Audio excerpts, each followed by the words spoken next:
Unleash the power of knowledge and connect with the heartbeat of the African diaspora.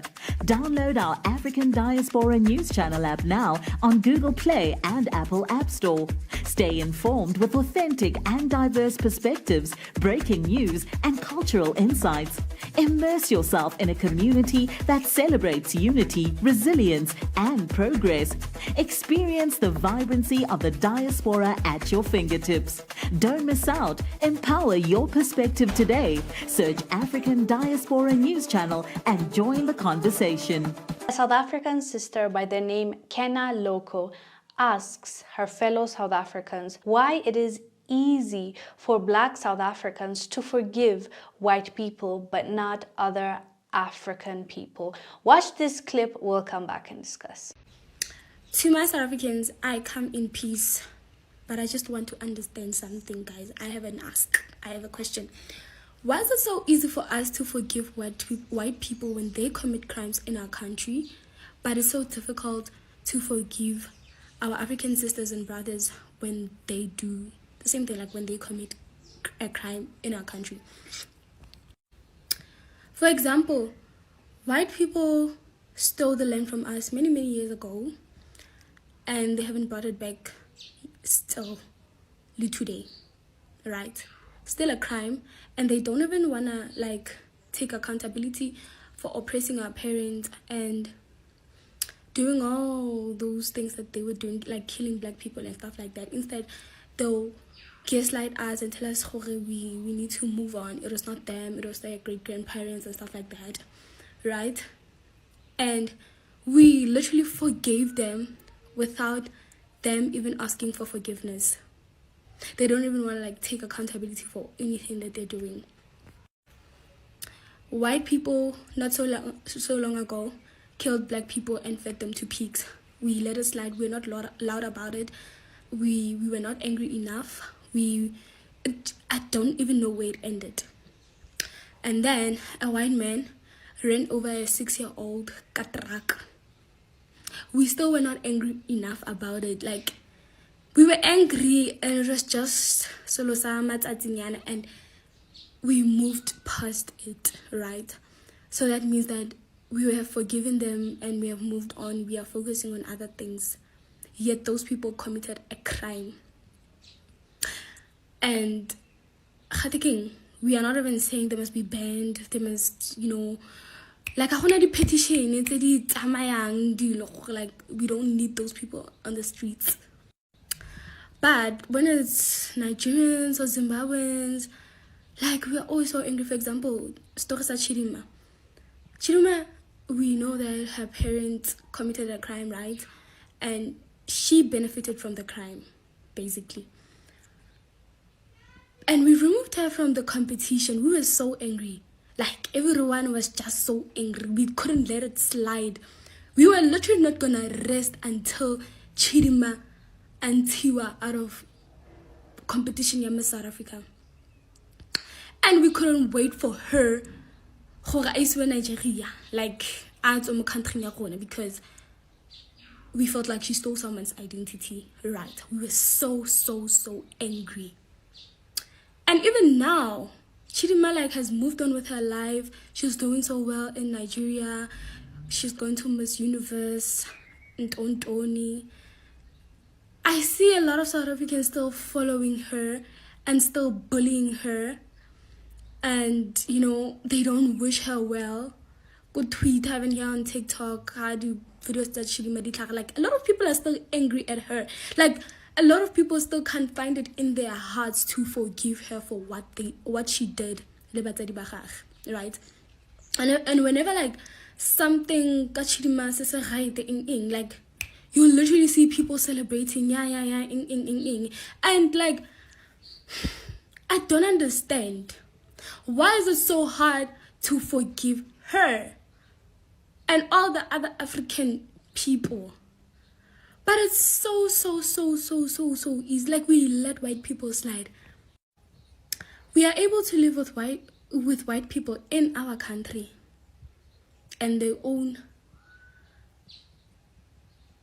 almost 80% of the minerals and everything in South Africa. Things that could be tsa batho ba bantsho and ke gona nka be re na rich ka dilo tseo. But instead, white people are the ones benefiting from all those things more than we are. And this is our country. And we are able to live with them peacefully in South Africa. And we are the ones, black people, fighting for the rainbow nation more than white people are. They really don't care about us. They really don't want to live with us. Like, if they could, they'd kick us out.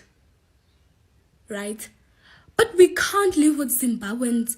We can't live with Nigerians. And I know the crimes that Nigerians and Zimbabweans are doing.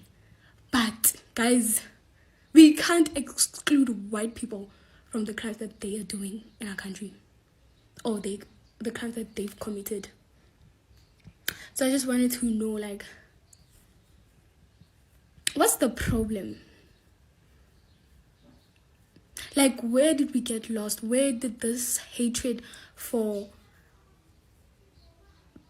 other black people, people from other African countries come from? Like, where did it come from? Like, because I feel like we're supposed to be so united.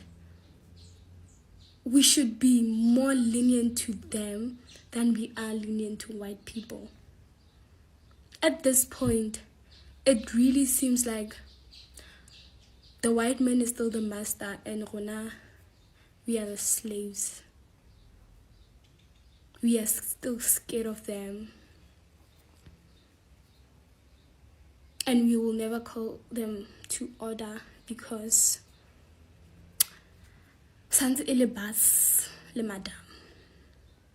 She asked an important question, and that question is, why is it so easy for Black South Africans to forgive white people over Africans? And she tried to think through it while, sharing her thoughts. And the comment section, they were not too keen with her comments or questions that she had. They were pretty negative, to be honest. Although she was asking in a way where it opens conversation and opens a dialogue, not a lot of people were willing to hear her out, or what she's trying to say was more or so like, be quiet, are you even South African? Why are you saying this? Why are we talking about this? Like, why is this a conversation? And as much as, they say social media is not a real place, it also has people that really are sharing their thoughts and opinions. I understand it emboldens those people that are hiding their face and their names. They would have an avatar, they would not have their own name, so they feel emboldened. They feel like they can say anything. They feel like they can start anything. And let's not also forget there are bots out here. People pay certain companies to create bots, and some of them just are there mainly to create division and to spew hate. So we also have to be careful about that. But some people are there with their own profile names, and they don't care what kind of digital footprint they live, and they'll say what they want to say. So I understand people might disagree with what she's saying, but then again, if you disagree with her, which point? Is she wrong in saying that South Africans forgive white people easier, or they don't hold grudges? Because she gave examples of what they did to their parents and grandparents and what has been going on. But then again, you forgive that and you can move on, which is a good quality. If you're a forgiver, good for you, that is a good quality. But then again, why don't you have the same standards for other people? If other people are committing crimes, how is it that you feel strongly about that, but not the other crime?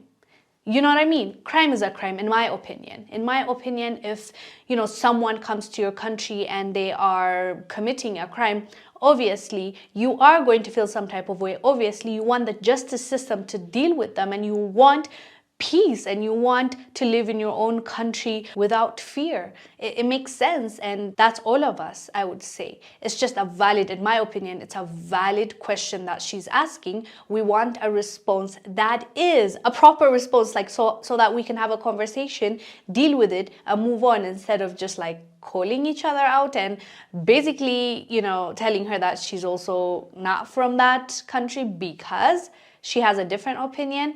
But anyways, fam, I know for a fact, even in this video, we're gonna get those messages. As long as you keep it respectful and we're having an open dialogue and a conversation, it's perfectly okay to disagree on certain things. But anyways, fam, let us know down below what your thoughts are about what our sister is saying. Is it true? Is it false?